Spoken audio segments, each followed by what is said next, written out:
Magandang umaga sa ating lahat. Ako pala si Kimberly Cas at ako ang pangalawa na mag-uulat sa araw nito. Ang aming paksa ay patungkol sa pelikulang hinggil sa isyong pangkultura. Introduksyon. Ang kultura ang itinuturing na kaluluwa ng isang bansa. Masasabing ito ang nagbibigay buhay sa isang lugar sapagkat ito ang nagiging batayan ng kilos o gawin ng mga mamamayan. Ang kultura ay ang kabuuan ng pinagsama-samang pananaw ng mga tao sa kanilang lipunan. Nakapaloob sa pananaw na ito ang koleksyon ng mga kaugalian, nakasanayan, paniniwala, tradisyon at iba pa. Maaring ang mga pananaw na ito ay pamanapa ng mga naunang henerasyon na naisalin hanggang sa kasalukuyang panahon. Ito ay tumutukoy din sa paraan ng pamumuhay ng mga tao. Nagbibigay ito ng kahulugan at paglalarawan sa lipunang kanyang ginagalawan. Sa isang lipunan o komunidad, tumutulong ang kultura sa pagbibigay ng katwiran kung ano nga ba ang kaibahan ng tama sa mali at mabuti sa masama. Ang kultura ay nagsisilbing pagkakakilanlan ng isang lugar. Nabubuo ang kultura upang tugunan ang mga pangangailangan ng mga individual sa isang partikular na lugar. Dahil bawat rehiyon ay mayroong sariling pangangailangan, nag-iba ang mga kilos at gawin nila kumpara sa iba pa. Dahil bawat tao ay nabibilang sa lipunan, ibig sabihin, nabibilang din tayo sa kultura nito. Hinuhubog nito ang bawat individual para magampanan ang kanilang papel sa lipunan sa kanais-nais na paraan. Sa tulong nito, mas nakakaroon ng kalbuhuluhan ang buhay ng isang tao at mas nabubuo ang kanilang pagkatao. Ang kultura ay ang pagsalin-salin ng mga tradisyon ng isang grupo ng tao o komunidad. Dadako naman tayo sa katawan ng ulat. Pero ano-ano nga ba ang pinagdaraan ng proseso ng pagbabagong lipunan? Nagbigay ang mga antropolohista at mga psikolohista ng iba't ibang prosesong nagaganap sa pagbabagong panlipunan. Kabilang na dito ang alkulturasyon, difusyon at makabagong imbensyon at tuklas. Ayon sa mga eksperto sa sosyolohiya at antropolohiya, ang difusyon ay prosesong kultural kung saan ang mga katangiang kultural ng isang lipunan ay nahihiram sa ibang lipunan bunsod ng pakikipagkalakalan, digmaan at migrasyon. Magkagayon pa man, nilinaw ng mga eksperto na bagamat maaaring tanggapin ng isang lipunan ang kultura na iba sa pamamagitan ng panghiram, maaaring magkaroon ng pagbabago sa kahulugan at pamamaraan ng pagpapatupad nito. Halimbawa, nang ipakilala ng McDonald's ang American hamburgers sa mga bansang Russia at China, nagkaroon ito ng ibang pagtanggap. Sa mga Amerikano, ito ay ordinaryong pagkain lamang, subalit dahil sa may kamahalan ang presyo nito sa kulturang pinagdalan at kaiba sa kanilang kultura, ito ay itunuring bilang espesyal.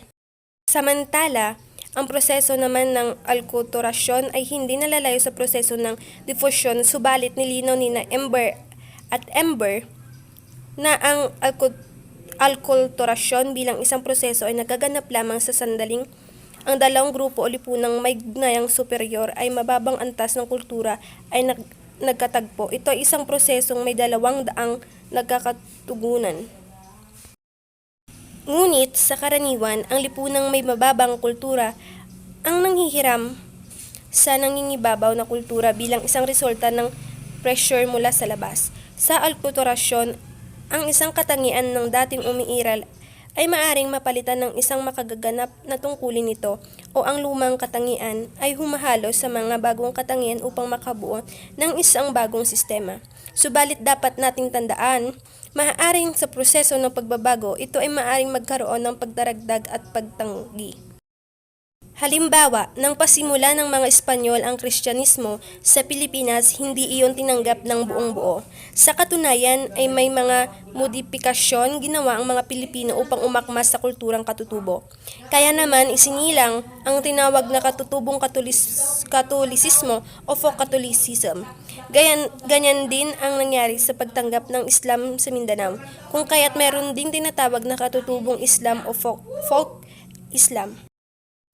Kaugnay nito, kasabay ng mga pagbabagong nagaganap sa kultura ay ang paglabas ng iba't ibang problema at banta sa kultura gaya ng banta ng pagbabago ng klima o climate change, globalisasyon, pagdarahas sa mga katutubo at pag-alis sa sistema ng edukasyon ng mga asignaturang nagtataguyod sa kultura, kasaysayan at wika at iba pang pulisiya ng pamahalaan. Halimbawa, sa kaso ng pagdarahas sa mga katutubo, nanganganib ng tuluyang mabura ang kultura ng mga katutubong Aita sa Pilipinas bunga ng pagkakahiwalay-hiwalay ng kanilang grupo dahil na rin sa di makataong trato sa kanila ng pamahalaan. Sa katunayan, ang kanilang mga lupaing ninuno mula noon hanggang sa kasalukuyang panahon ay kinakamkam ng pamahalaan at ng mga abusadong negosyante upang isakatuparan lamang ang di inklusibong pag-unlad. Bunga ng paghiwa-hiwalay na ito ay ang pagkamatay ng kanilang tradisyon at wika. Paano pa ba mapapatatag ang kultura at wika kung dapat nilang unahing punan ang sikmura para mabuhay sa lugar na di nila kinasanayan? May mga nagpapalagay tuloy ng mga ganitong sistematikong pagpatay sa kultura ng mga katutubo ay isang cultural genocide. Nariyan din ang negatibong karanasan ng mga lumad sa kamay ng pamahalaan.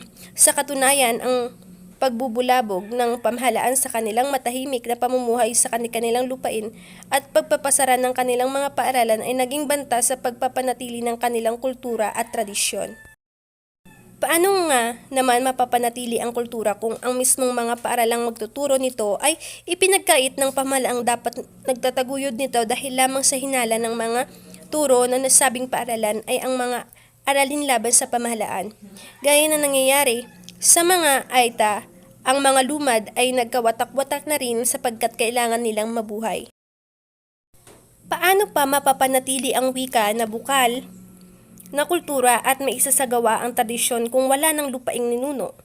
Ayon naman kay Dr. Ricardo Nolasco, bumalik sa isyu ng lupa ang pagkawala ng lingwahe. Aniya, marami noon sa mga Aita communities ay tinanggalan ng lupaing tinubuan. Mamamatay talaga ang wika mo. Wala silang teritoryo.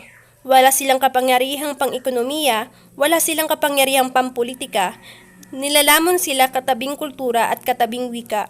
Hindi pwedeng mabuhay ang isang wika kapag walang lupang tinubuan. Samantala, ang usapin ng climate change at pulisiya ng pamahalaang bilang sanhi ng pagkabura ng kultura at wika ay pinatunayan ni Manny Digawan, Direktora, Indigenous at Traditional Peoples Program at Conservation International na ang punang opisina ay nakabase sa Estados Unidos. Anya. The biggest threat comes from climate change, which is gravely impacting their subsistence economics. So-called development projects such as dams, plantations, mines, and other extractive activities are also taking their toll.